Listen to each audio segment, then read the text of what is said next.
idea what that Is that like a new streaming app? Or music service? Right, yeah. Check out my videos too, on Scarecrow. Welcome in the No House Advantage NBA Strategy Show. Terry McBride is here. I'm Eytan. Tyler's producing. So you know the drill. If you're hanging with us already, anticipating the program, we'll hit the thumbs up button if you haven't already. And then also make sure that you're subscribed here, not only here, but the Odd Shopper channel as well. Terry, we have a lighter slate tonight, but it's always a good chance to chat. And who knows, maybe we will have some time for some derailment, but it is always interesting to see how we can apply our own free projections that we always have available to everybody on Awesemo for No House Advantage, right through our optimal lineups, which will be updated a little bit later, and just make some money here on NHA. That's it, man. I mean, it just all comes together so nicely, so easily for these kind of sites where we're betting these props, making these prop picks. We've got great, just straight up, if you're betting out there with our site using our data here, it just makes it so easy. Put these win rates next to the prop and figure it out. Just go with the highest rated ones. Kind of simple, kind of straightforward. Easy as, honestly, it's every week. It's easy. And the beauty of it is that we have pretty strong projections when it comes to overs and unders. We always love to start with overs, and there are some good opportunities here. We remind you two things, really, as we build these tickets. Tyler physically building the tickets, but us verbally building these tickets here. You can't play one guy multiple times on the same ticket. So if you're looking to smash away on some Bruce Brown overs, you can only choose one of those categories per ticket. The other thing is, just because we have somebody on our own site, Awesemo, listed as 100 for an over or an under, does not mean that you should immediately go and roster that person in NHA, like a Christian Wood, DeAnthony Melton, Kevin Porter Jr., Klay Thompson. These guys aren't playing. So that's why they just haven't physically been zeroed out on our own projections. So make sure that you just look at a couple of quick things as you're following along to what Terry's giving. But I always like to remind people that in case they want to jam a 10, 9, 8-point thing of all the same guy on the same ticket. Yeah. Spread that out over multiple tickets. Yeah, and look, I mean, there's enough, if you bounce between the overs and the unders, there's enough high probability targets, even filtering out the repeat players, that you can get to pretty strong tickets here. But yeah, the minutes thing is really key. There are some guys that pop up with very fragile minutes projections. We'll get to one in the unders column in a minute, where we'll see a guy who comes up with like a 1.5 minute projection in our projections. That's just us saying, like, there's a chance he's out there. But, it's not necessarily firm. It's pretty fragile. So you want to avoid those until we get a little bit of news, but keep them in mind as news potentially breaks. And then, yeah, anybody who's at 100% but a zeroed out minutes projection, not going to be on the court. So don't book him into your ticket. All right, Dwight Howard. We expect him to be in the starting lineup tonight against the Dallas Mavericks, and maybe one of the lone, depending on what happens with Russell Westbrook. But look, LeBron is out with that bad ankle injury, so we don't anticipate anything there. But he's got Dwight, he has some pretty strong numbers right away. 2 right there at the top in rebounds and points and rebounds, and a really wide gap really between both when you look at projections and what Alex has on site. Yeah, this is one that's just way out there. I mean, if we're getting Dwight Howard, we've got him projected at 26.2 minutes. Regular, kind of a starter's run for what we would expect from Dwight in this kind of a situation at this age and at this point of his career. He averages 15.5 minutes a game, right? And just kind of a more of a backup role. Over the last 3, he's been at 24.3, right around where we've got him projected. In the season long 15.5 minutes a game, he averages 5.7 rebounds. The line tonight is 4.5. That doesn't make sense if he's playing 10 minutes less than what we've got him projected for, 11 minutes less than what we've got him projected for. It's just a bonkers line. He is technically probable to play tonight. He does have an injury tag, guys, listed as game time decision, depending on where you look. That's not an official NBA designation, but all signs seem to point toward Dwight playing and starting here. He will smash through either one of these lines. Either one of them makes a perfect choice off the top. The rebounds is slightly more probable. You don't worry about the points coming in there. Dwight would have to seriously injure himself in the first quarter to not get to 4.5 rebounds in this game, assuming he starts. Yeah, and that's the other thing too, is that we're assuming, based on everything we have in evidence here, that he's playing, therefore he's starting. This team is in dire need of anything, and they're probably going to get blown out of the building, but there's going to be enough opportunity for him at least to get over that number. I mentioned Bruce Brown, and we'll get to some unders here in a second, but we are just in this mid 90s range. So just exhausting the overs if we can. And if you want to leave a spot open or two, that's fine. You can always say, yeah, I really like Bruce Brown there. His PRA 13.5 on NHA. There's a wide gap. I'll let you explain the difference there from what Alex has, but I would put that more in like a 7-6 because I know we have some unders. That's fine. I'm not forcing you to go in order here by any means, but we do have Bruce Brown and Goran Dragic both in this game here with some pretty favorable gaps that we could exploit.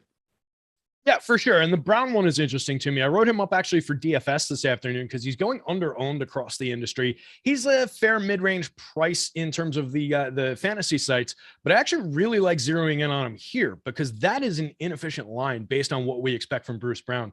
Last 3 games, he's been averaging 28.7 minutes. We've got him projected out at 31 minutes tonight as part of that starting rotation. He's averaged 23.8 minutes across the course of the entire season. And within that, his PRA average his PRA total averages a 14.8. So he's already over that 13.5 that we need on the average in, 7-8 minutes fewer than what we're projecting him for tonight. In recent games, he's been cruising at that level. He's not a ridiculously productive player, but he's got a 56% true shooting percentage, a 10.6% assist rate, and 9.6% rebounding share. So he's a guy who can contribute across the board in all those different categories that you need. So he's not likely to go out and give you, a triple double type of a performance, but to get to a 13.5 PRA, I see that very likely on the board here. We've got him projected it at 20.5. I think that's much more in line with what the actual expectation should be. So yeah, that's a smash spot for the second one for sure. And you could take it down to the points plus assists, but I think the PRA with all 3 categories in there is perfectly fine to go after.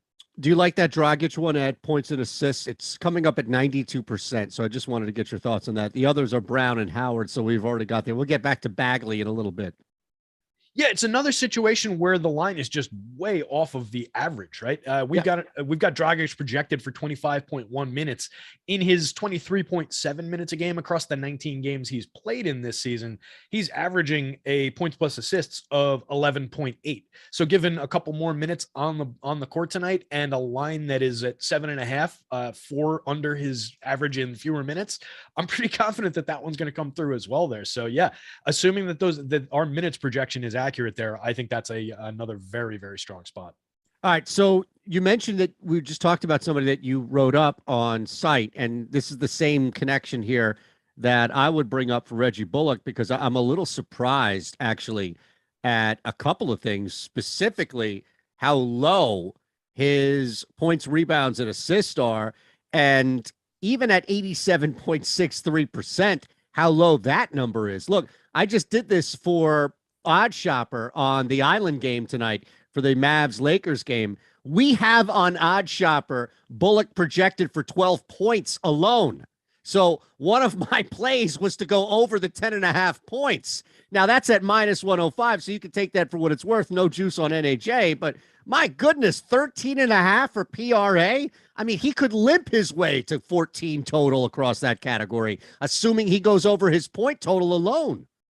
Yeah, for sure. And it's another guy where we're projecting him for additional minutes, 35-minute projection over the last 3 games. He's averaged 34. So it's right in line with what he's been doing recently. And the line that NHA set for him is just not caught up to that level of production. In 27.3 minutes average across the entire course of the season, 61 games, a lot of changes have gone on down there in that rotation. No more Kristaps Porzingis and different pieces moving around. But he's been fairly consistent at a 13.2 PRA, which is right in line with where the line is, given an expectation of additional minutes, given that points projection that we've got already cruising near that line, the PRA line. Yeah, it's another one that you can just kind of book with confidence based on the inefficiency between the minutes and what he normally does on the court. So yeah, I like that spot. It's another guy. He's a, somewhat low usage type of a player. Is 13% usage for the season, but he makes a couple of threes, does some Reggie Bullock things out there, and you're going to be there. So I have no issues with that one either. That's another strong over. Yeah, look, I don't anticipate 7 threes again, like we saw last game out by him by any means, but it seemed off. So we don't always go in order. If there's something we see, especially if either one of us, or in this case, both of us, are targeting a player that makes it on our list here, elsewhere. If it's Terry writing about him for DFS or me putting up on Hot Shopper, I just saw that. I thought, I said, wait a second. I just like 30 minutes ago, I just filed this thing where we said go over 10.5 because we have him projected for 12. So it seemed a little off there as a whole.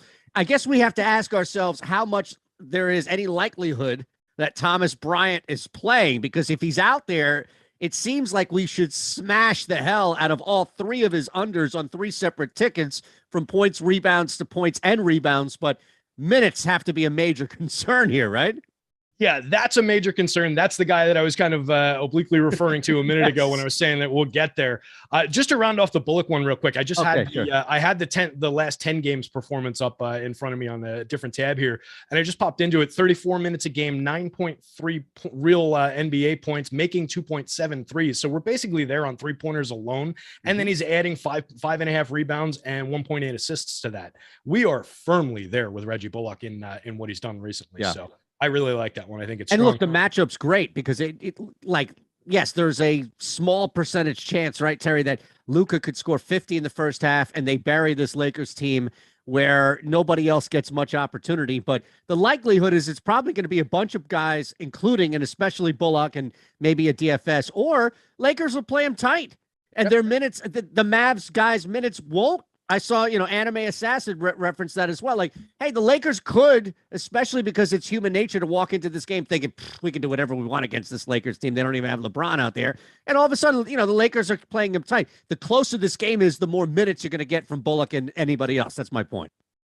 Yeah, I think that's definitely true. And I think it's, either way, it's not like Reggie Bullock is an asset that they're going to really be worried about protecting. No. And, they've got a number of guys out. So it's a fairly limited rotation anyway. And yeah, I could see the Lakers keeping this close, even with the garbage lineup that they're rolling out there. It's not like outside of Luka. I mean, I like Jalen Brunson as a player, but does Reggie and DFS and Dwight Powell really intimidate anybody? Is that much better than Stanley Johnson, Wenyen Gabriel, and Dwight Howard? Not really. So yeah, I could see it. It's most likely going to be a game where Dallas, lights them up pretty well. It's a 219.5 total, and Dallas favored by 11.5 at home. But I don't think that's going to impact the minutes in a major sense for Reggie Bullock. And I think he gets us there even if we shave a couple minutes off of it. So I'm not too concerned there. Going back to the Bryant one. Right. Yeah. Going back to the Bryant one, that's a tricky one, right? We've got him with that 1.5 minute projection that he might get on the court tonight. Projection. Out of the last 5 games, he's played once and he's been a coach's decision DNP 4 times. He played 14 minutes in that one, and that was because Kristaps Porzingis sat out. I have a feeling that we're not going to see Thomas Bryant tonight. It doesn't seem like what they've been doing lately. So for me, that's a little too fragile to build into a card unless we get some sort of confirmation, in which case we would see the minutes get a little bit of an uptick. If you wanted to roll the dice with it and just hope that he gets out there, and if you're throwing in multiple cards or something, you could certainly book it. I mean, it's not like he's going to get to 8.5 points. It's not like he's going to get to 11.5 rebounds in the 14 minutes. So I'm comfortable going to it if we think he's going to play. It's just a matter of whether he takes the court. Okay. That's a big thing here. And we always monitor that and tell you that, you're not going to get any points ahead of time. If a guy's out, just like we said at the beginning, if he's zeroed out from a minute standpoint, then don't play him. You're not going to sneak around and fool anybody by getting credit for the unders here. LaMarcus Aldridge is popping up as well. He really, more so than anybody else, is the next guy. Like Bryant, the top 3 are there clearly because of the minute concern, and we have to factor that in. Just keep an eye on that. But as far as Aldridge is concerned, he also is popping up pretty heavy. Rebounds, points, and rebounds. So 3 separate categories that, again, these gaps are pretty wide compared to what NHA is asking versus what Alex has projected. Yeah, and it's a situation where if this was full-time LMA, middle of the season after not being out for a while, then these would be a little concerning to see these like this. But with what we've got him projected for coming back from, I think it's a 9-game absence for the first time, it just seems like he's going to be limited if he takes the court. We've got him projected for 10.2 minutes. He averages 22.8, so call it like half of his average.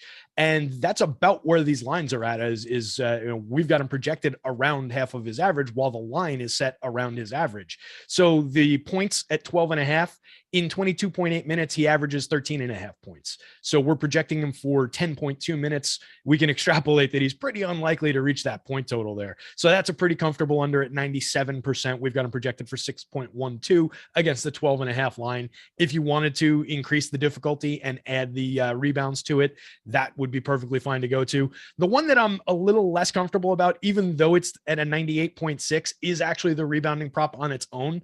It's 5.5. We've got him projected at 2.5. In 10.2 minutes, I definitely don't expect him to get there. He averages 5.6 rebounds in the 22 minutes that he normally averages. It's just that it's a little bit happenstance based in a kind of wide open game against a bad team in which there should be a bunch of rebounds available. Like, could he stumble into 6 rebounds if he sees 15 minutes instead of the 10.2 that we've got him projected for? It's possible. So it takes it down a notch for me a little bit, where I think the points one is a little bit more, I have a little bit more confidence in that one, that you won't just happen to lose that through happenstance. It would just be a taller order, I think, for him to get to the points one. I think they're both firm. I think you can go to either one of them on a card. Just a little bit of personal confidence, I would go to the points one or the points plus rebounds over the rebounds alone, even though the rebounds alone is 98% versus 97%. Yeah, and look, you're looking at the difference of a percentile point, clearly when it's 98 to 97. So you're definitely getting a good return either way. But if we're talking about the difference here of building one, it's essentially like building a cash lineup, right? Where we're talking about building one lineup optimal, and you have the optimal option clearly on Awesemo that's free as well. But in the case here today, where we're looking at building one lineup and giving you the analysis, we're choosing the best of the 3. But if you're building 6 or 7 lineups, then my goodness, you've got, assuming he plays, Thomas Bryant and then Aldridge that you could work in a couple of times over. Smack in between all of that, though, is Luke Kennard's one. Normally we have a couple of stats or stat lines, options to play here kind of jumbled together. But in this case, it's Kennard's PRA that jumps out. 17.5 there. And Alex has a pretty significant gap between that. We just talked about the 99, 98, kind of that high 90 percentile. Kennard is in there as well. So even if you were only playing one, assuming Bryant's playing of Bryant, one of Aldridge, you could work a 10-9-8 right now of Bryant, Aldridge, and Kennard. Yeah, absolutely. And I think that one makes some sense. We've got part of it is going to be based on the Paul George news, though. Paul George is questionable for this game after, he's been out since like mid-December, somewhere around there.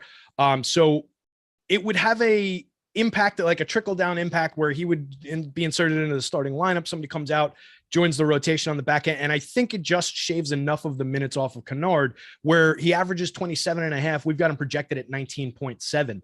That's enough to make that stark of a difference in what he needs playing time to get to his numbers.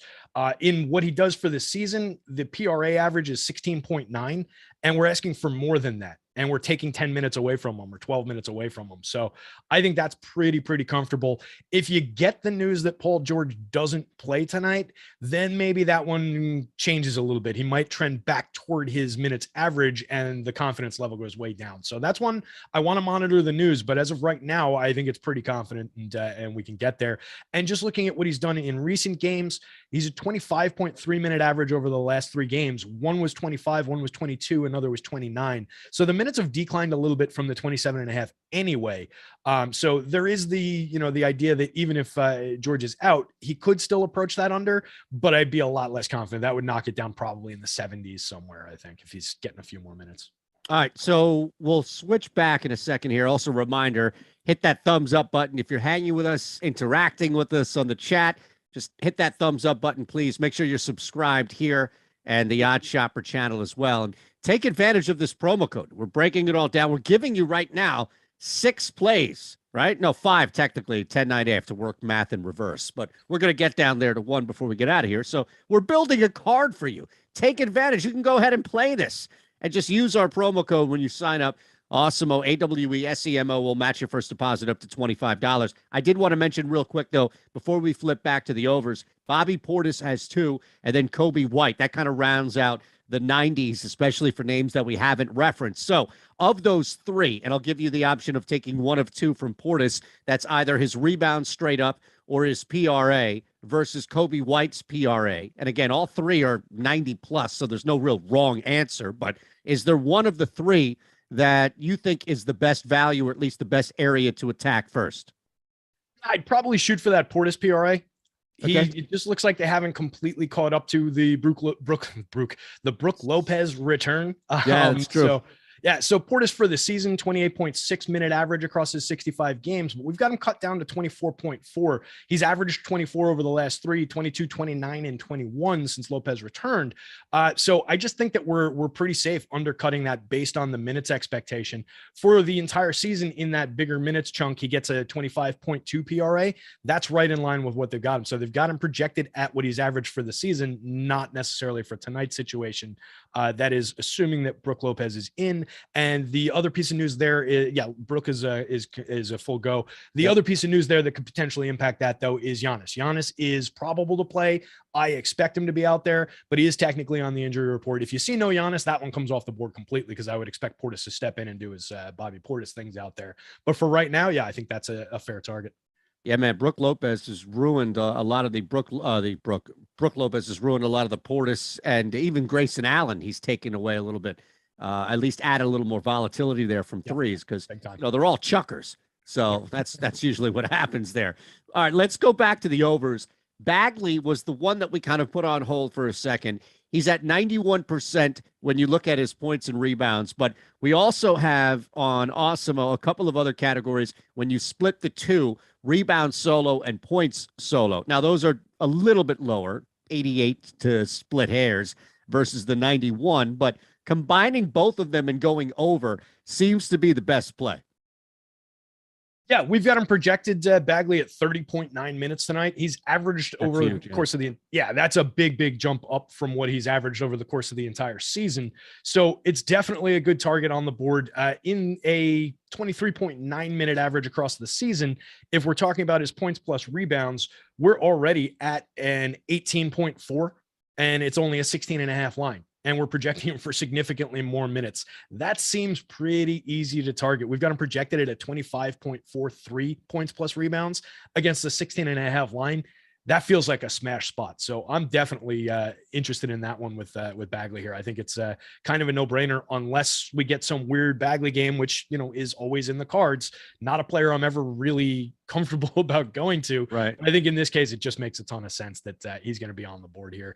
Over the last 3 games, he's averaged 32.7 minutes. So it's not like our minutes projection is off. It's just that the line is pretty low for what he's been doing. So I'm comfy going to that one. Drummond's an interesting one, too. Again, mid to high 80s, so we're not bringing up anything that's a long shot or reach by any means. But when you look at the rebound, the difference in rebounds nearly a 3-board gap. And then also just a little bit lower, because we've seen him as of recent put up a couple of games of some higher scoring efforts. The PRA actually looks pretty attackable. Now, that's a little bit of a dip, but still, we're talking about like 84% there versus the 87%. So we're in that mid-80s range either way, but rebounds versus PRA for Drummond look pretty juicy. Yeah, I think if I'm zeroing in on, I'd probably just chase the rebounds. Like, why throw in the need for Andre Drummond to rack up some points and some assists, or some combination thereof? Let's just go with what he does really, really well. We're talking about a world-class rebounder, one of the best rebounders in the NBA over the last 10, 15 years. So yeah, I'm comfy going to Andre Drummond on a rebounding prop here. He averages 9.1 rebounds in 19.4 minutes a night, and the line is at 8.5.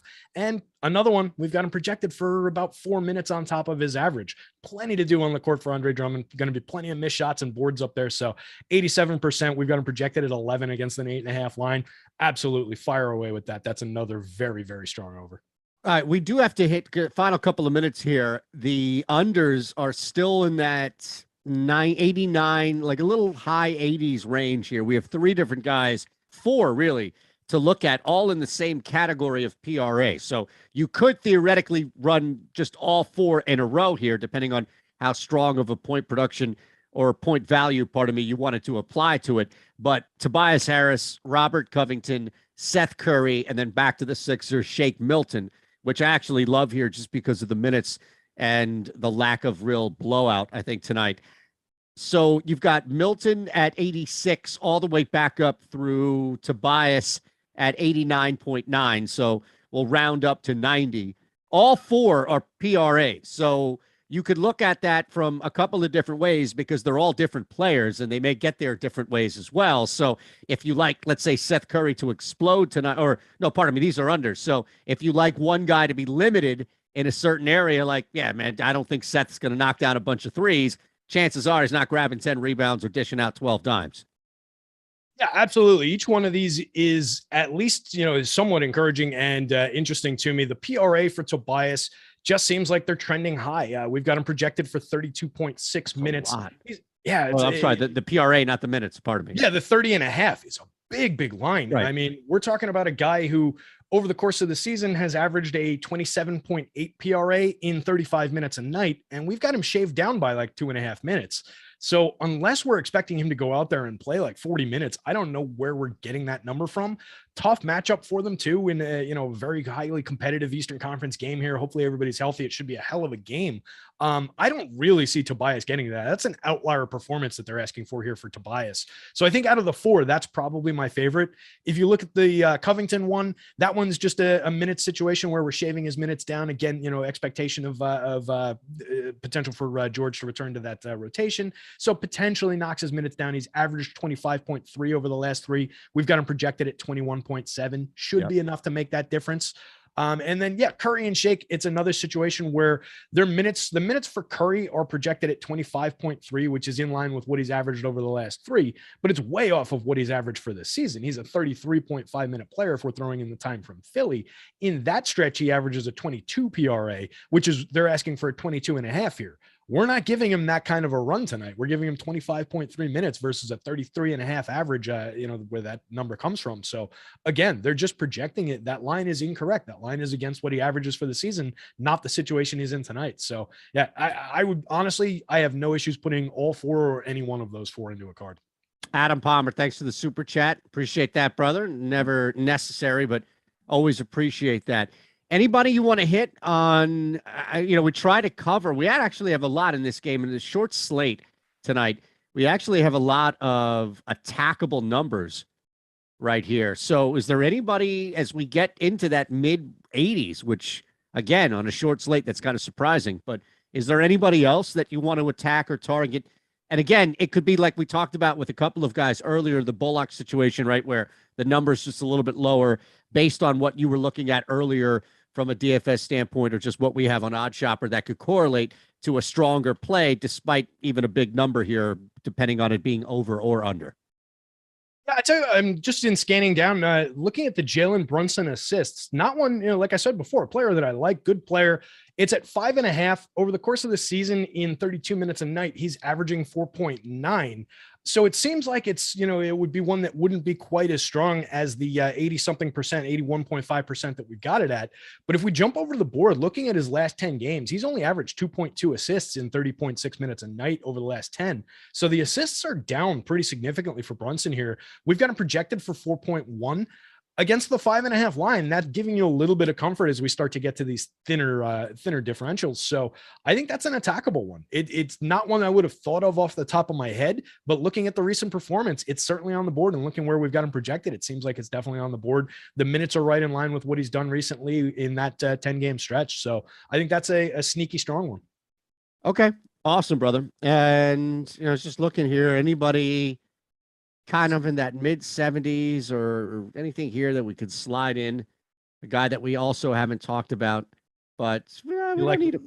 You like Kyrie to make more than 2.5 threes tonight? I've been burned by him 2 straight games, including, mind you, a 5-leg parlay where all I needed was the 5th leg, to go over 3.5 in his home debut, Terry McBride. All right. Where everybody in the world was thinking he's, just thank you, and going off. Yeah. So not only, here's the thing, the books have him down 2.5. So I don't know if that's changed on the books at all here, but not only do I played him over 2.5, and I played him 4+, because I'm banking on the fact that he's not going to burn me 3 straight games. So yes, to your answer. I do think this is a Kyrie night tonight, but I thought it was a Kyrie night 2 straight games, and it clearly has. Andre Drummond, they could have got a better stat line from Ben Simmons out there last game. Well, maybe not in threes. I don't know about that one. That might be a stretch, but I don't know. What did he hit? 1 3? Yeah, that's true. What would the line for Simmons be? A quarter of a three? Yeah, right. One 3-point attempt, maybe would be a good line. Oh my goodness! No, but yeah, no. with the 2.5 line, we've got him projected Kyrie here at 3.27. He's been taking plenty to justify the volume there. So at 72%, it's not one of your strongest plays on the board, but we like to hit those 3-point props every now and then. So maybe that's one that could work in there. I like it. And Dave's on there too, so it's a good way to end. I feel good about this here. All right, brother. Appreciate it at Digital B21. How you can follow Terry at Shander Show for me. Thanks to Tyler. Thanks to No House Advantage. And the best way to do that is to hit the thumbs up button here and make sure you're subscribed, but also sign up, be a part of the NHA community, and use that promo code Awesemo, AWESEMO, and we'll match your first deposit up to $25. You could jump in right away. All right, brother. We'll do it again next week. Thanks, man. Tough, bud.